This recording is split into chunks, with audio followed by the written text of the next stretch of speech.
전에 부산에 있는 어떤 이름 있는 큰 교회에 청년들 집회를 간 적이 있습니다. 그때 수요일이 되어 가지고 교인들하고 같이 본당에서 예배를 드리는데 담임 목사님이 저보고, 목사님, 아무리 흥분이 되셔도 이 강대상을 내리치시면 안 됩니다, 그렇게 부탁을 하는 것입니다. 그래서 왜 그렇게 말을 하느냐, 흥분하면 내리칠 수도 있는 거 아니냐 이러니까, 아이 목사님 몰라서 그런 소리 하십니다. 이 강대상은 2천만 원 들었습니다, 그렇게 이야기를 했습니다. 그래서 제가 그 강대상 위에 올라가니까 2천만 원이 든 이유를 알겠더라고요. 이 강대상은 목사가 올라가면 저절로 이리 올라갑니다. 내려가면 저절로 내려가는 이런 장치가 있습니다. 근데 꽝 때리면 안 올라오고 안 내려간다는 겁니다. 그리고 이 마이크 옆에 컴퓨터가 있는데 그걸 딱 열면 제가 나옵니다. 그래서 넥타이가 바로 메어졌는지 안 메어졌는지 이걸 딱 알 수 있도록 그렇게 비싼 강대상이었습니다. 그 좋은 강대상이 있는 교회에 제 설교를 들으려고 오신 분이 있었습니다. 그런데 그분은 귀가 전혀 안 들리는 청각장애인이었습니다. 이분은 수화를 배우지 않고 말하는 사람의 입모양을 가지고 뜻을 알아듣는 사람이었습니다. 근데 옛날에는 이 마이크가 이 입부분이 굉장히 커가지고 사실은 제 입모양이 안 보였습니다. 그래서 그분은 설교를 하나도 못 알아들었습니다. 이게 마이크가 이게 굉장히 커가지고 제 입모양을 가리는 바람에 설교를 알아듣지 못했습니다. 근데 그 다음 날도 이분이 또 왔습니다. 근데 그 다음 날은 보니까 장치를 가지고 왔는데 설교가 이 동영상이 되는 그런 스탠드 카메라를 가지고 와서 제가 보이는 쪽에 서서 전부 다 녹음을 하는 것이었습니다. 녹화를 하는 것이었습니다. 이분은 집에 가서 여러 번 그 녹화된 테이프를 들으면서 제가 무슨 소리를 하는지 알아들으려고 노력을 했고, 또 사람들이 웃으면은 왜 웃는지 그거를 그 입모양을 보고 알아내었습니다. 비록 그분이 귀는 안 들렸지만은 어느 누구보다도 하나님을 사랑하고 하나님의 말씀을 들으려고 애쓴 사람이라고 생각이 들었습니다. 그리고 지방에 한 여학생이 있었는데 그 여학생은 발레를 하는 여학생이었습니다. 근데 이 여학생도 귀가 전혀 들리지 않는 청각장애인이었습니다. 발레라고 하는 것은 음악을 들이면서 다리도 들고 회전도 하고 점핑도 하고, 이게 발레인데 귀가 전혀 들리지 않으니까 여러 사람이 같이 춤추는 군무, 백조의 호수 같은 이런 군무는 눈치를 보면서 이렇게 같이 춤을 출 수 있지만 혼자 나가서 춤추는 것은 잘 되지가 않았습니다. 귀가 들리지가 않으니까요. 이분은 어느 이 발레단에 들어가기 위해서 테스트를 받게 되었습니다. 실기 테스트를 지금 봤는데 음악을 틀어놓고 굉장히 열심히 발레를 했습니다. 그리고 끝날 때가 되면 남자친구가 앉았다가 끝날 때가 됐다고 이렇게 사인을 해주기로 약속을 했습니다. 근데 남자친구가 자기 여자친구가 너무 춤을 잘 추니까 거기에 빠져가지고 끝날 때 이거 표시를 해줘야 되는데 그걸 안 해준 거예요. 그러니까 음악이 끝났는데도 이 학생은 계속 춤을 추고 있는 겁니다. 그러니까 심사위원들이 이 음악에 맞추어서 춤출 수 없다. 그래서 떨어뜨려 버렸습니다. 이 학생은 자기가 아무리 열심히 노력해도 그 음악을 들을 수 없기 때문에 자기가 이 테스트에서 떨어지니까 집에 가서 굉장히 많이 울었습니다. 그리고 남자친구를 좀 똑똑한 걸 세워야 되는데 좀 모르는 걸 세워놨더니 이 스톱을 이걸 안 한 거예요. 스톱을. 하나님이 예수 믿는 자매거든요. 그 자매를 불쌍히 여겨 주셔가지고 그 다음에는 뽑혔습니다. 남자 바꿔야 될 것 같아요. 그래서 아주 좋은 발레리나가 되어가지고 춤을 상당히 오랫동안 추다가 은퇴를 한 것 같습니다. 저에게 가장 불가사의한 것은 베토벤이 그 유명한 9번 교향곡을 작곡할 때 그는 완전히 이 청력을 잃어버려서 귀머거리가 되어서 전혀 음악을 들을 수가 없었다는 것입니다. 그런데 그는 자신의 그 영감을 사용해 가지고 그 웅장한 이 9번 교향곡을 작곡을 했습니다. 그리고 자기가 그렇게 원하던 교향곡에 합창단을 넣었습니다. 합창. 그래서 처음에 이 9번이 시작될 때는 처음에 오케스트라 시작할 때 보면 조절을 한다고 찡찡거리지 않습니까? 그런 소리로 시작이 됩니다. 불협화음에서부터 이 교향곡이 시작이 됩니다. 그러다 나중에는 이 합창과 오케스트라가 막 하나가 되면서 그 삶의 환이 굉장히 뜨거운 이런 노래로 발전을 하게 됩니다. 그런데 베토벤은 자신이 음악이 연주되는 것은 봤지만 그 웅장한 음악을 하나도 들을 수가 없었습니다. 왜냐하면 귀가 완전히 들리지 않기 때문에 그렇습니다.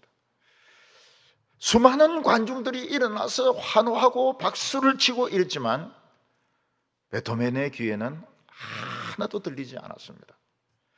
왜냐하면 그의 귀가 완전히 먹었기 때문입니다. 우리는 이처럼 사람이 좀 수준 높은 삶을 살려고 하면 다른 사람의 말을 알아듣는다 또는 음악을 듣는다 하는 것이 얼마나 중요한지 알 수가 있습니다. 사람이 이렇게 듣지 못하면 말도 못하게 됩니다. 왜냐하면 자기가 말하는 것이 귀에 들리지 않기 때문에 크게 말해야 되는지 적게 말해야 되는지 그게 잘 감이 안 잡혀가지고 나중에는 말도 못하게 됩니다. 그런데 이 들을 수 없는 사람들에게 엄청나게 중요한 일이 일어났습니다. 그거는 바로 메시아가 이 땅에 오셨다는 것입니다. 메시아가 이 땅에 오셔서 듣지 못하는 자를 듣게 하시고 말하지 못하는 자들에게 말을 하게 하는 이런 능력을 행하기 시작하셨다는 것입니다.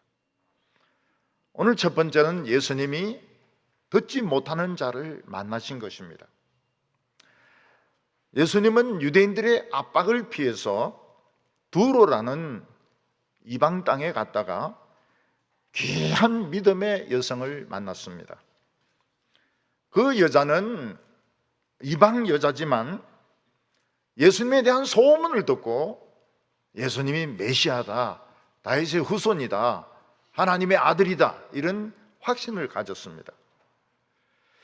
그래서 예수님에게 달려와서 자기 딸이 귀신 들려가 지금 미쳐서 발광을 하고 있는데 애를 고쳐달라고 예수님에게 매달렸습니다. 그런데 예수님의 태도는 무관심이었습니다. 그냥 들은 채만 채 하셨습니다. 제자들이 여자 굉장히 시끄러운데요, 그 귀신 고쳐주고 보냅시다 이러니까 예수님은 이 여성을 개취급을 하면서 어떤 부모가 음식을 자녀에게 안 주고 개에게 주겠느냐, 개취급을 했습니다. 그런데 이 여인은 참 겸손했습니다. 주여, 맞습니다. 나는 개입니다. 그러나 개들도 주인의 상에서 떨어지는 그 음식 조각은 얻어먹습니다. 제발 우리 딸 귀신 들린 거 고쳐주십시오. 무스러기 좀 주십시오. 그때 예수님께서는 이 이방 여자에게 이 말을 하였으니 돌아가라 이렇게 말씀하셨습니다. 이 여인이 이 정도의 수준의 말할 정도 같으면 믿음은 분명하다는 겁니다. 뭐 더 이상 이야기할 필요가 없으니까 집으로 돌아가라고 했습니다. 집으로 돌아가 보니까 아이의 발광은 꽂혀 있었고 아이는 침대에서 자고 있었습니다. 어떤 집에서 학교에 내일 등록금이 없어가지고 부모님이 한숨을 푹푹 쉬십니다. 등록금은 고사하고 먹을 끼니도 끊어져 가지고 엄마는 또 한숨을 쉽니다. 그때 교회 다니는 어린이가 엄마인데 뭐라고 이야기합니까? 엄마, 기도하면 되는데 왜 걱정하세요? 이 말은 어린이에게는 굉장히 그 수준 높은 이야기거든요. 엄마, 기도하면 되는데 왜 걱정을 하세요? 예수님이 아마 거기 계셨으면 이 말을 하였으니 너는 학교 다니라 그렇게 말씀하셨을 겁니다. 엄마는 굉장히 용기가 생겼어요. 그런 엄마들이 많이 계십니다. 그 애들 유치부 다니고 유년부 다니는 애들이 엄마 기도해요 이렇게 해서 용기를 내는 엄마들이 또 아버지들이 많이 있습니다. 세상에서는 뭐라고 말하면 아빠 우리가 있잖아요 이렇게 할 때 너가 있으면 무슨 소용이 있는데. 그런데 하나님께 기도하면 됩니다. 이거는 보통 수준이 아닌 겁니다. 예수님은 두로 땅에 오래 안 계시고 금방금방 옮기셨습니다. 31절에 보면 예수께서 다시 두로 지방에서 나와 시돈을 지나고 데가볼리 지방을 통과하여 갈릴리 호수에 이르매, 예수님께서 이제 두로를 떠나가지고 시돈과 데가볼리와 요단강 동쪽입니다. 그 갈릴리 호수 동쪽을 이렇게 우회해서 호수까지 올 때까지 아무 일이 없었다는 것입니다. 거기서는 뭐 병 고쳐 달라는 사람도 없었고, 뭐 예수님을 붙들고 늘어지는 사람도 아무도 없었던 것입니다. 그래서 예수님은 아주 순조롭게 두로에서 시돈으로 데가볼리로 해서 이렇게 갈릴리 호수로 왔습니다.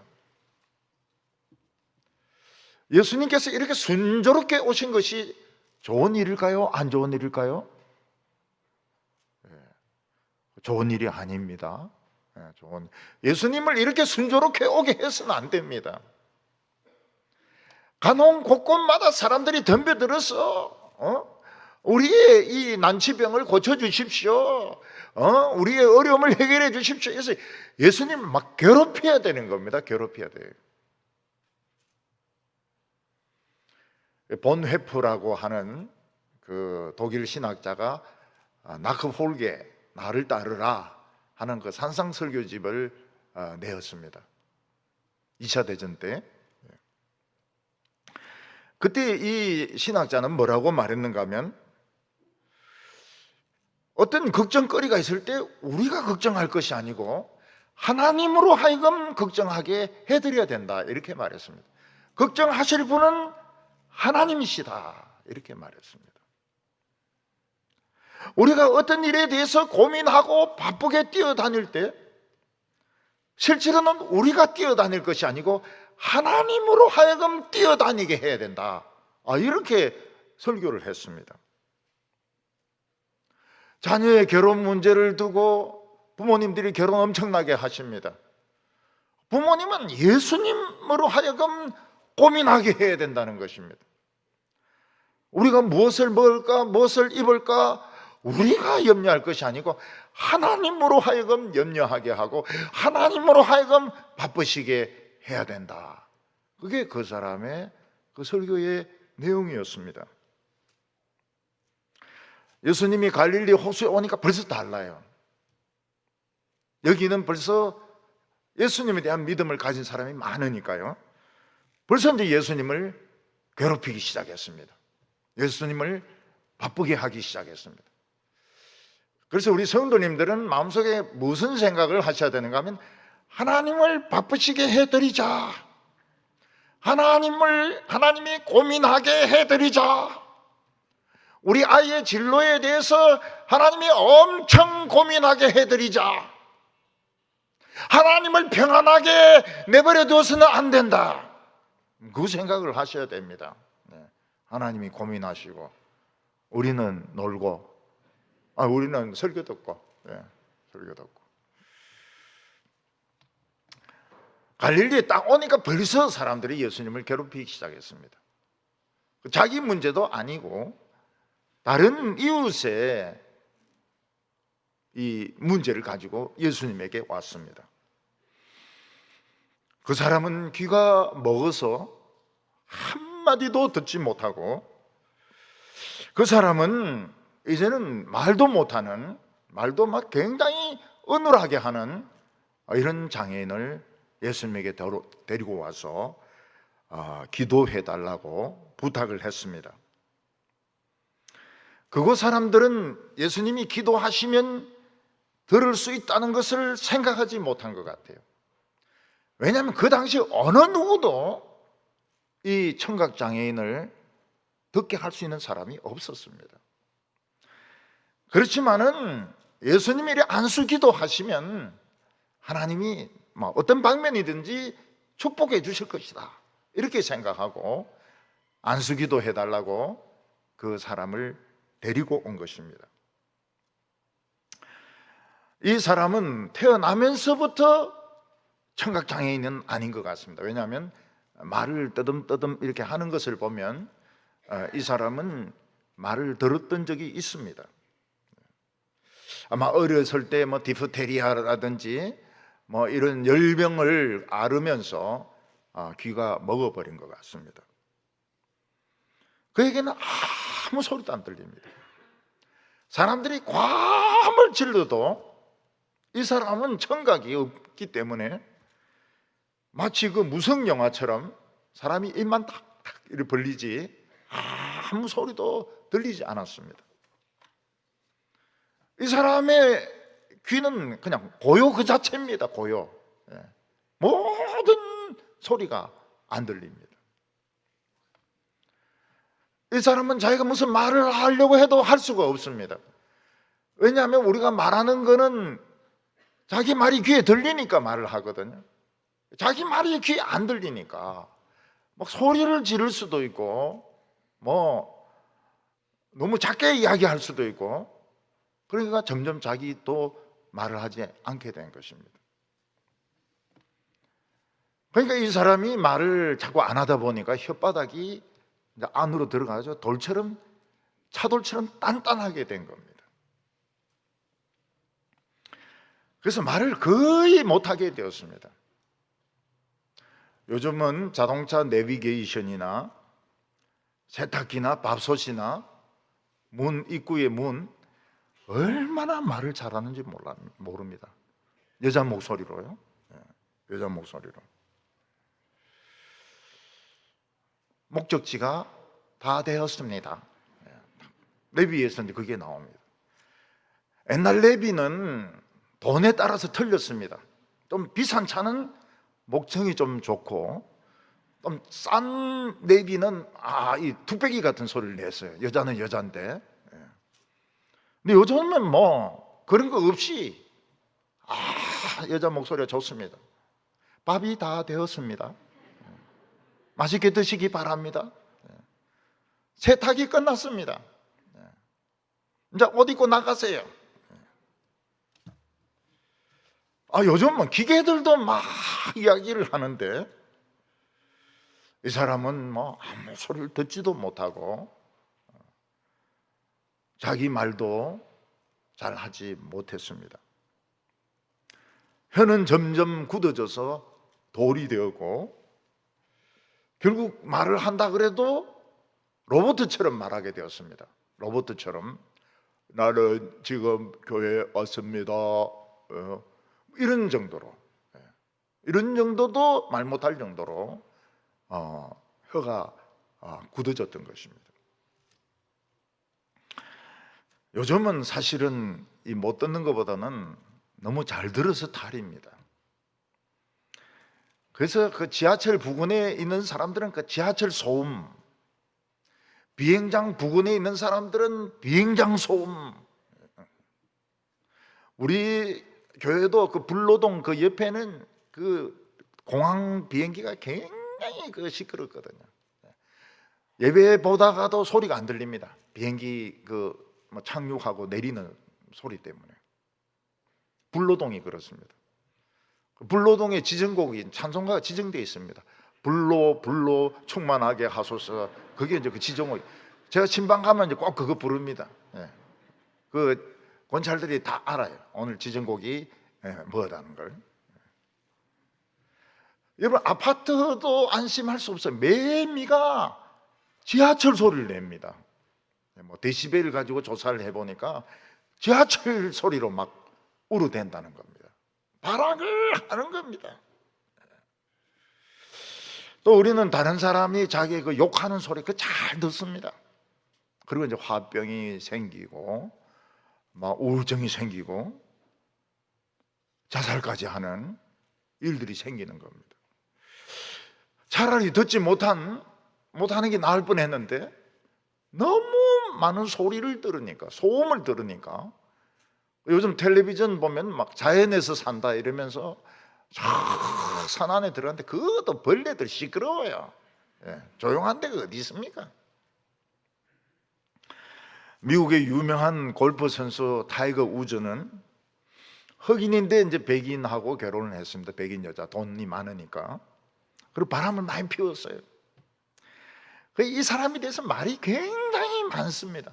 또 워낙 골프를 잘하니까 사람들이 시기하기도 하고.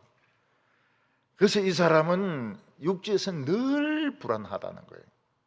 자기가 평안할 때가 언젠가 하면 스킨스쿠버 장비 해가지고 바다 속에 들어갔을 때 아무 소리도 안 들릴 때 그때 자기 마음은 평안하다, 제일 마음 편하다는 이야기를 했습니다. 그러나 실제로 청각장애자가 되면 얼마나 불편한지 모릅니다. 남이 하는 말 전혀 알아듣지 못하죠. 아름다운 음악 전혀 듣지 못하죠. 또 자기가 무슨 말 하고 싶어도 자기 귀에 안 들리니까 혀는 문제가 없어도 말을 점점 못하게 되어서 벙어리가 되어버리는 겁니다. 그래서 요즘은 텔레비전 뉴스를 할 때 그 옆에 이제 수화하는 사람이 나와가지고 통역을 합니다. 수화로 막 이렇게 하면은 그걸 보고 또 이제 자막이 나오고 필수적입니다. 청각 장애인들을 위해 가지고 밑에 자막이 이렇게 나오도록 되어 있습니다. 그러나 예수님 때에는 이 청각 장애인을 도울 수 있는 방법이 없었습니다. 뭐 수화가 있는 것도 아니고 자막이 있는 것도 아니고요. 이 장애인은 오랫동안 이 귀가 죽어 있었습니다. 동토의 땅, 겨울이었습니다. 그는 귀가 먹은 후 아무 소리도 듣지 못했습니다. 그런데 사람들은 이 사람을 예수님께 데리고 와서 고쳐달라고 했는지는 모르겠지만 자관 안수기도 좀 해달라고, 너무 불쌍하니까 좀 축복해달라고 부탁을 했습니다. 예수님은 이 사람이 아주 예민한 사람이란 걸 알았습니다.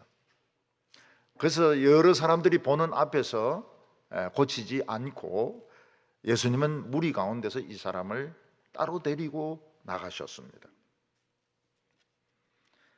그리고 예수님은 이 사람에게 어떤 치료 행위를 했습니다. 그 첫 번째가 무엇인가 하면 한 번도 듣지 못한 사람의 귀에 손가락을 넣어가지고 귀를 막 파주는 겁니다. 귀를 막 파줘요. 예수님은 말씀으로 내 귀야 들리라 이렇게 할 수도 있는데 예수님은 그렇게 하지 않고 자신의 손가락을 이 사람 귀에 넣어서 막 파주었습니다. 33절 상반절에 보면 예수께서 그 사람을 따로 데리고 무리를 떠나사 손가락을 그의 양귀에 넣고, 예수님은 그냥 이 사람의 귀를 치료한 것이 아니고 귓구멍에 손가락을 넣어가지고 막 돌렸습니다. 막 돌렸어요. 저희들이 어렸을 때 귀를 자기가 잘 못 파니까 어머니가 햇빛 비치는데 따뜻한데 앉으시고 우리는 엄마 무릎에 눕게 하시고 그리고 우리 귀를 이제 이렇게 파주십니다. 그때 기분이 막 너무 좋았어요. 이 귀 파준다는 거, 이 기분이 얼마나 좋은지 모릅니다. 그 다음 아들은 후보는 옆에 누워 있습니다. 내 나가면 이제 또 올라와 가지고 귀 파려고. 이 귀 파줄 때 이 스킨십 너무 기분이 좋아요. 이 사람은 어차피 들리지 못하니까 귀 속에 막 귀청이라든지 뭐 먼지 같은 게 꽉 들어 있었을 겁니다. 제 대학교 다닐 때 친구는 귀가 잘 안 들린다 그래요.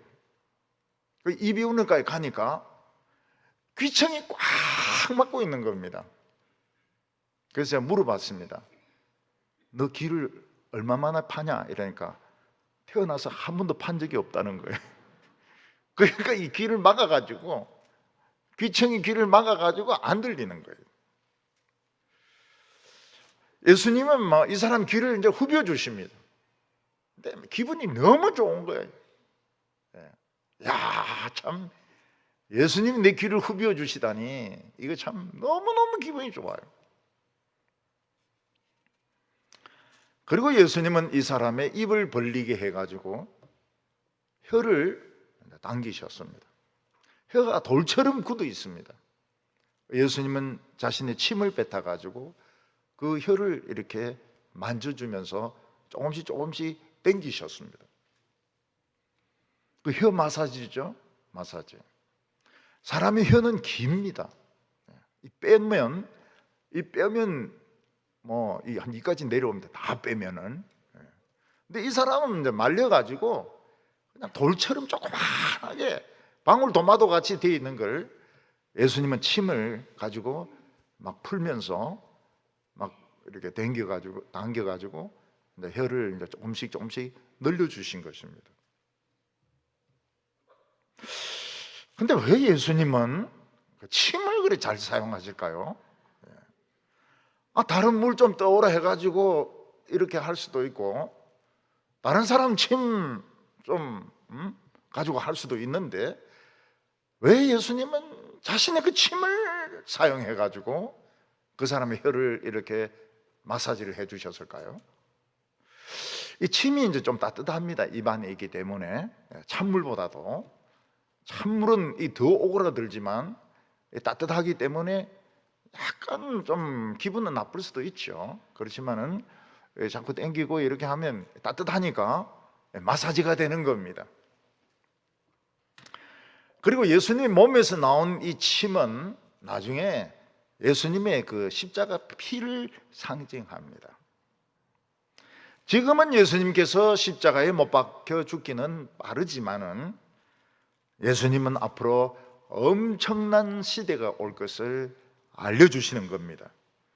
그것은 무엇인가 하면 예수님이 십자가에 못 박혀 죽을 때 모든 장애인들이 치료가 되고 모든 전쟁이 끝나는 것입니다.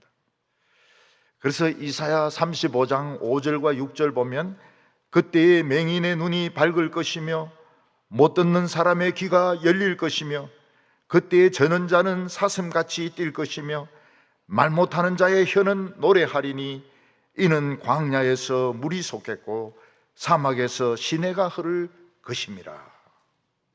맹인이 보게 되고 듣지 못하는 자가 듣게 되면 이건 무조건 메시아가 온 겁니다. 이거는 하나님의 약속입니다. 뭐 딴 거 볼 필요가 없어요. 맹인이 보고 듣지 못한 자가 듣고 말하지 못하는 자가 노래하고 걷지 못하는 자가 사슴같이 뛸 때에는 메시아가 온 겁니다. 메시아 시대가 온 거예요. 메시아가 오셨고 메시아 시대가 온 것이고 메시아가 그 사람의 혀를 마사지해 주신 것이고 귀를 후벼 주신 것입니다. 그래서 듣지 못하는 자는 듣게 되고 맹인의 눈은 떠지게 되고 걷지 못하는 자는 사슴처럼 뛴다고 말씀을 한 것입니다. 더 중요한 것은 메마른 사막 같은 우리의 마음속에 하나님의 성령의 생수의 강이 흐르고 하나님이 한 대로가 열리는 것입니다. 기도의 대로, 구원의 대로가 열리는 것입니다. 이 사람의 귀에는 메시아의 시대가 오게 되었습니다. 듣지 못한 자가 들었다. 무조건 메시아입니다. 메시아가 아니면 그렇게 할 수가 없습니다. 예수님은 이 장애인을 사랑해 주셨습니다. 무시하지 아니하셨습니다. 마사지를 해 주셨습니다. 귀와 혀를 마사지를 해 주셨습니다.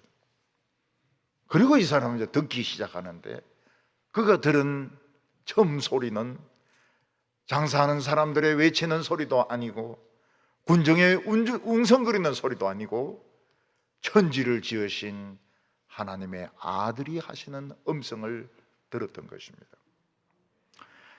오늘 두 번째로는 예수님이 하늘을 우러러 탄식하셨다는 것입니다.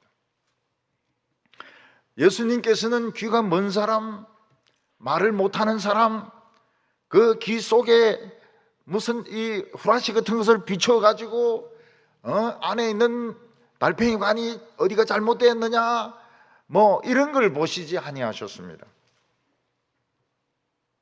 요즘은 의술이 발달해서 듣지 못하는 사람도 신경을 연결시켜서 듣게 하는 경우가 있고 말을 못하는 사람도 인공성대를 달아가지고 말을 하게 하는 경우도 있습니다.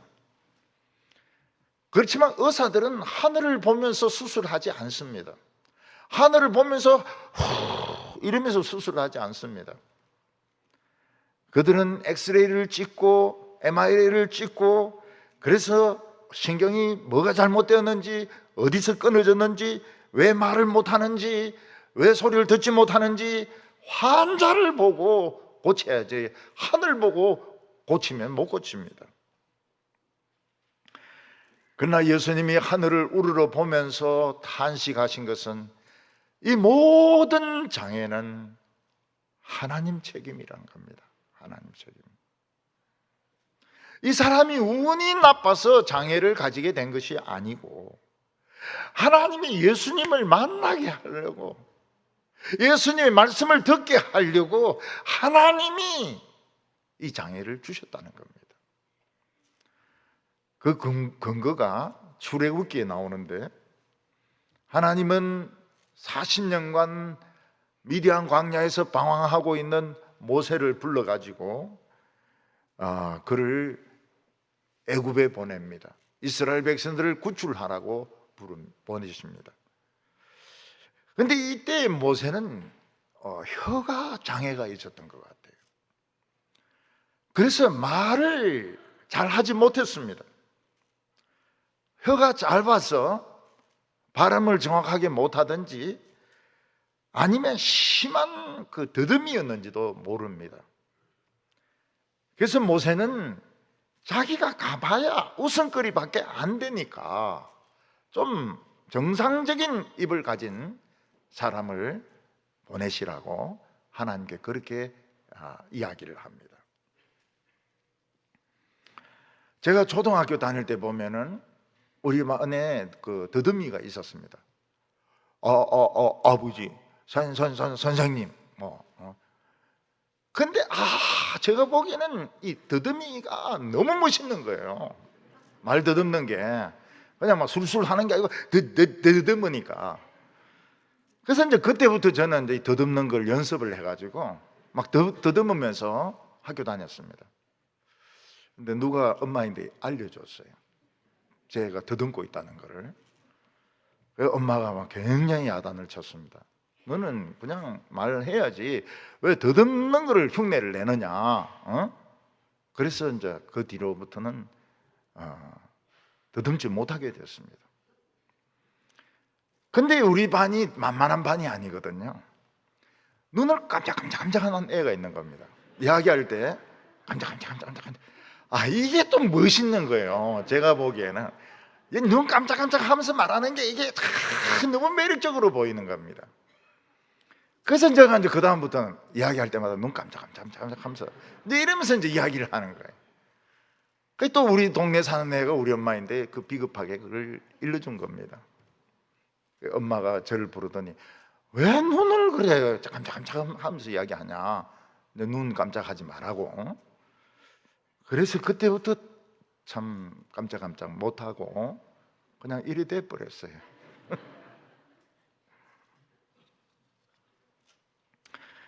예수님께서는 장애인이 된 책임이 하나님에게 있다는 겁니다.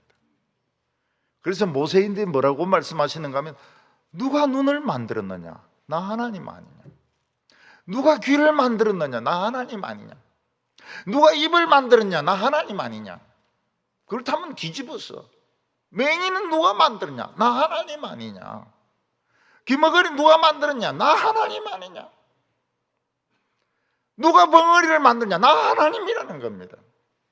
하나님을 만나도록 하기 위해서, 예수님을 만나도록 하기 위해서, 천국 백성이 되도록 하기 위해서 장애를 주었다, 이렇게 말씀하셨습니다. 그래서 우리는 이 장애인들을 볼 때에 하나님이 만나시려고 저렇게 하셨구나, 이렇게 생각해야지 이렇게 부족한 것처럼 생각하면 안 됩니다. 도와줘야 됩니다. 도와줘야 됩니다. 예수님께서 이 사람의 귀를 고치신 것은 무엇을 보여줍니까? 이제 메시아 시대가 왔기 때문에 보지 못하는 자, 듣지 못하는 자, 걷지 못하는 자 전부 다 와서 고침을 받으라는 겁니다.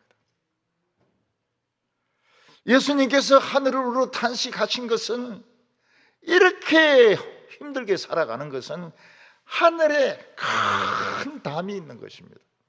죄의 담, 불신의 담이 놓여 있어가지고 하나님이 축복을 주셔도 오지 않는 겁니다.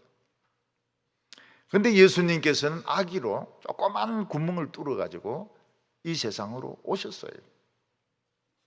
하나님의 축복을 가지고 이 세상에 오셨습니다. 이제 예수님이 성인이 되셨습니다. 30세 성인이 되셨습니다. 이제는 누구든지 메시아 앞에 오기만 오면 장애도 치료되고 전쟁도 끝나고 하나님의 축복을 받게 된다는 것을 이 사람의 귀를 통해서 예수님이 보여주신 것입니다. 근데 우리에게 고민이 하나 있습니다. 그게 뭔가 하면 이 당시 사람들은 예수님 옆에 있었으니까 예수님을 찾아가 가지고 예수님을 괴롭힐 수 있었습니다. 안 들립니다. 말 못합니다. 안 보입니다. 다리가 지금 불편합니다. 할 수 있지만 예수님은 이 세상에 오시고 부활하시고 하나님 보좌 우편에 올라가서 지금 없어요. 없으니까 이 고침을 받지 못하는 겁니다. 그래서 교인들 중에도 보면 맹인이 계시고요, 전에는 청각 장애자도 계시고요, 휠체어 타시는 분도 계시고요. 예수님이 오신 것이 소용이 없는 거 아닙니까? 오셨다 그냥 가버렸는데, 가셨는데 우리에게 무슨 소용이 있습니까? 옛날보다 더 못한 거 아닙니까? 근데 예수님은 뭐라고 말씀하시는가 하면 내가 너희를 고아와 같이 버려두지 않고 다시 올 거라고 말씀하셨습니다. 예수님은 하늘로 올려가심으로 우리를 버리고 떠난 것이 아닙니다. 예수님은 우리에게 더 좋은, 수십 배 수백 배 더 좋은 것을 주시려고 하나님 보좌 우편에 올라가신 것입니다. 그런데 오늘날은 왜 예배 드리면서 장애가 바로 고쳐지지 않는 겁니까? 막 말이 나오고 눈이 보이고 장애 막 일어서고 이런 일이 일어나는 경우도 있습니다. 그러나 많은 다 일어나지는 않아요. 그건 두 가지로 생각할 수 있습니다. 하나는 무엇인가 하면 하나님이 일반 은총으로서 의학을 발달시키는 겁니다. 일반 은총으로. 일반 은총이라고 하는 것은 믿는 자나 안 믿는 자나 다 과학적으로 이 의학이 발달돼 가지고 병을 치료하도록 하시는 겁니다. 옛날에는 주로 의사가 누구였는가? 무당들이었습니다. 그리고 의사가 있어도 주로 치료 방법이 피를 흘리게 하는 겁니다. 피가 나쁘기 때문에 피 빼는 건 피 뺄 때마다 돈 받습니다. 그 고름이 있으면 이제 고름 째고. 우리 동양은 또 서양하고 다른데 동양은 약초를 많이 연구를 했어요. 산에 가서 그 약초를 많이 연구해 가지고 그 비율 뭐 몇 그램 이런 식으로 많이 시행착오를 해 가지고 병을 고치는 이런 것을 발달시켰습니다. 또 중국이나 한국에서는 이 침 놓는 거, 중국 사람들은 뭐 가짜지만 무협 이런 걸, 무협 소설 이런 걸 막 쓰니까 맥점 같은 걸 알고 거기다 이제 침을 놓아가지고 자극을 주기도 하고 부항을 뜨기도 하고 이러면서 피순환, 혈액순환을 도와주는 의술이 이제 발달했던 것입니다. 근데 지금은 어떻습니까? 병원에 굉장히 지금 약도 많고, 그 다음에 CT, MRA 이래 가지고 굉장히 연구가 지금 발달이 되어 있습니다. 이것도 하나님이 주신 은총입니다. 그래서 병원은 십자가 아닙니까? 빨간 십자가로 좀 되어 있습니다. 일반 은총으로 예수 믿든지 안 믿든지 누구든지 병원에 가서 치료받을 수 있도록. 그래서 의사들은 그 하나님의 사명감을 가지고 환자들을 고쳐야 됩니다. 돈 벌 목적으로 해서는 안 되고, 나는 하나님으로부터 믿는 자나 안 믿는 자나 구별 없이 모두 치료하도록 난 사명을 받았다. 그래서 의사가 되는 겁니다. 그 응급자동차 보면은 그 십자가에 배밀이 있습니다. 그 모세가 만든 그 장대 아닙니까? 빨리 가서 환자 치료해야 된다. 이게 다 성경적인 백그라운드를 가지고 있는 것입니다. 그래서 육체의 병은 병원 쪽으로, 병원이 의술이 많이 발달해가지고 앞으로 더 발달할 겁니다. 더 발달해가지고 지금 보면 암도 잘 안 죽습니다. 암도 막 100% 치료되는 경우 많아요. 너무 늦지 않으면. 그래서 건강검진하면서 암이 발견되는 거는 참 복받았다 그럽니다. 복받았다고. 왜냐하면 100% 치료가 되거든요. 또 한 가지는 이제 영적으로 듣지 못하는 자들을 예수님이 교회를 통해서 고치는 겁니다. 예수님이 오시기 전까지 사람들은 하나님의 음성을 들을 수가 없었습니다.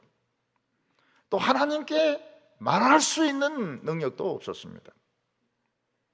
근데 예수님이 오심으로, 메시아 시대가 오심으로, 성령이 오심으로 우리는 하나님의 말씀을 듣습니다. 무진장으로 하나님 음성을 듣습니다. 안에 생명수가 흐릅니다. 광야 같은 우리의 뱃속에서 하나님의 성령의 생수가 막 흐릅니다. 광야가 꽃밭으로 변하게 됩니다.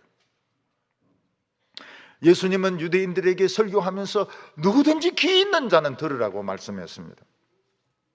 사람들은 귀를 다 가지고 있습니다. 그러나 그들은 듣지 못했습니다.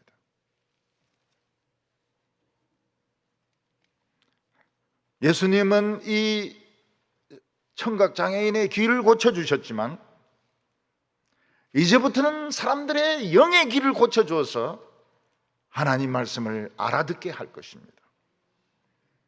우리 크리스찬들에게 제일 행복할 때가 언제입니까? 하나님의 말씀이 바로 해석될 때입니다. 예배 드리면서 자기가 잘 이 해석이 안 되던 부분이 딱 해석이 될 때 굉장히 기뻐요. 귀가 열리기 때문에. 근데 우리나라 교인들은 그런 걸 잘 모르고 웃기는 설교를 하는 분들을 찾습니다. 그래서 웃기는 설교를 하는 그런 목사님 불러가지고 실컷 웃고 스트레스 해소되고 이게 이제 은혜 받았다 이렇게 생각을 하는데, 저도 그 웃기는 그 목사님 설교 들으면 우스워요. 진짜 웃기는 소리 합니다. 그러나 그것은 귀가 열린 것이 아닙니다. 그냥 웃기는 것이지 귀가 열리는 것, 말 간지러 준 것밖에 안 되지 이 진짜 귀가 열린 게 아닙니다. 우리가 혀가 굳어졌다고 하는 것은 기도 못하는 것입니다. 찬송을 못하는 것입니다. 기도해야 되는데, 찬송해야 되는데 혀가 돌같이 굳어져 가지고 기도를 못하는 거예요. 제 여자 조카 중에 하나는 어느 유명한 그 방송국의 아나운서입니다. 그래 얼마 전에 방송에 나와서 막 그 진행하는 거 보니까 이쁘고 발음도 정확하게 하고 뭐 사회 문제, 정치 문제 막 탁탁탁 이야기를 하는데 너무 잘해요. 너무 잘해요. 무슨 기자가 나와가지고 거기에 대해서 발표하겠습니다 이러는데 여자 기자니까요 날씬하게 생기고 말도 참 잘합니다. 근데 이 기자가 하나님 앞에서는 한마디도 못해요. 왜냐하면 기도할 줄 모르니까요. 사람들 앞에서는 그렇게 방송을 잘하는데 하나님 앞에서는 한마디도 못해요. 자기 아버지가 죽어가는데도 한마디도 못해. 기도할 줄 몰라요. 저는 그 아나운서에 비하면 말 너무 못하죠. 근데 손을 잡고 기도했습니다. 기적이 일어나요. 그 죽어가던 아버지가 살아나는 겁니다. 아직도 살아있어요.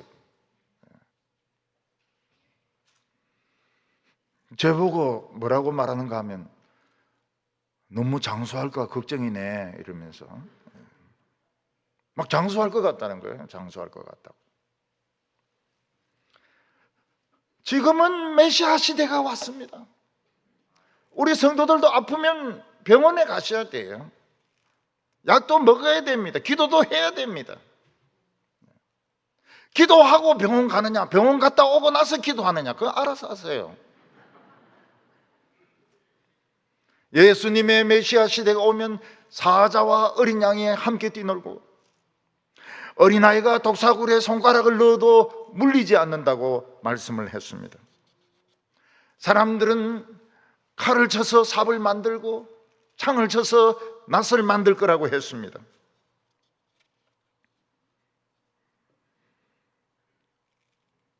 왜 사람들이 그렇게, 왜 그 동물들이 변합니까? 동물들 안에 사자의 본성, 독사의 본성이 양으로 변하기 때문에 그렇습니다. 사람들은 혀 밑에 독을 잔뜩 두고서 이야기를 합니다. 방울뱀의 독사, 독. 그 눈에 쏘면 눈이 멀어버리고 그냥 배 물어버리면 심장이 이제 마비가 돼가지고 죽는 겁니다. 심정지. 그 독사의 독이죠. 심정지, 돌연사, 이 다 독사에 독 맞아서 죽는 겁니다. 예수님께서 우리의 귀를 만져주시고 우리의 혀를 만져주실 때 여기서 독이 빠집니다. 독이 빠져. 귀도 뭐 환청이라든지 나쁜 말 같은 거 안 듣고 그냥 좋은 소리만 듣게 되는 겁니다. 좋은 소리. 요즘 우리나라에 못 알아듣는 말들이 너무 많아요. 이 막 말을 줄여가지고 막 하니까 이게 뭐 무슨 말인지 모르겠어요. 국어가 제일 어려워요. 그러나 그런 말은 못 알아듣는 게 좋은 겁니다. 못 알아듣는 게 좋은 거예요. 우리에게 부흥이 일어날 때 전쟁이 없습니다. 핵무기를 부숴가지고 땔감으로 쓸지 모릅니다. 발전용으로 쓸지 모릅니다. 오늘 세 번째로 예수님이 에바다라고 말씀하신 것입니다. 예수님은 얼마든지 자신의 그 능력으로 이 귀 먹은 사람을 고쳐주실 수 있었습니다. 그런데 하늘을 보시면서 탄식하면서 예수님이 말씀하셨습니다. 에바다. 34절과 35절을 보면 하늘을 우러러 탄식하시며 그에게 이르시되 에바다 하시니 이는 열리라는 뜻이라. 그의 귀가 열리고 혀가 맺힌 것이 곧 풀려서 말이 분명하여졌더라. 예수님은 하늘 향하여 한숨을 쉬면서 탄식하면서 에바다 이렇게 했는데 히브리 성경에는 에파타 이렇게 되어 있습니다. 뜻은 똑같아요. 명령형이고 열려라 하는 뜻입니다. 이 사람의 입과 귀가 열려라는 뜻이 아니고 하나님과 우리 사이를 가로막고 있는 이 죄의 담, 불신의 담이 허물어지라는 뜻입니다. 명령형입니다. 메시아는 얼마든지 장애인을 고쳐줄 수 있습니다. 죽은 자도 살릴 수 있습니다. 그런데 예수님께서 에파타 이렇게 명령을 하신 것은 하나님과 우리 사이에 너무 높은 죄의 담을 보시고 미국의 후보 댐 얼마나 높습니까? 그런 댐처럼 소양강 댐처럼 큰 높은 물방울 하나 흐르지 못하도록 만들고 있는 그 죄의 담, 불신의 담을 보면서 에파타 다 허물어져라 그렇게 소리를 지르신 것입니다.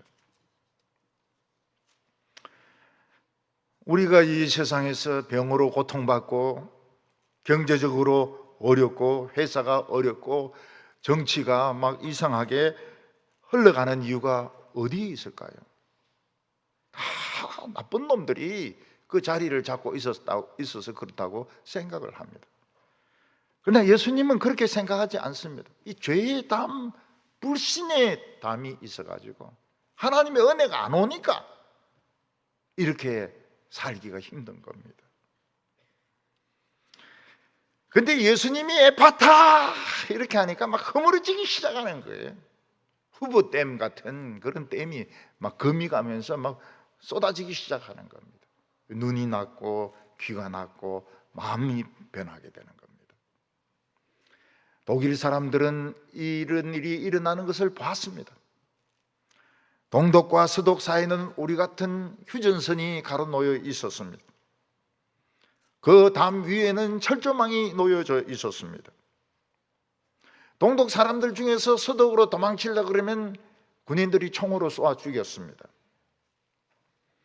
그러나 어느 날 예수님이 에파타라고 하신 것 같아요. 에파타. 그러니까 이 불신의 담, 동독과 서독을 나누고 있는 담이 막 허물어지게 된 것입니다. 사람들이 담 위에 올라가서 막 해말을 가지고 막 담을 부수기 시작했습니다.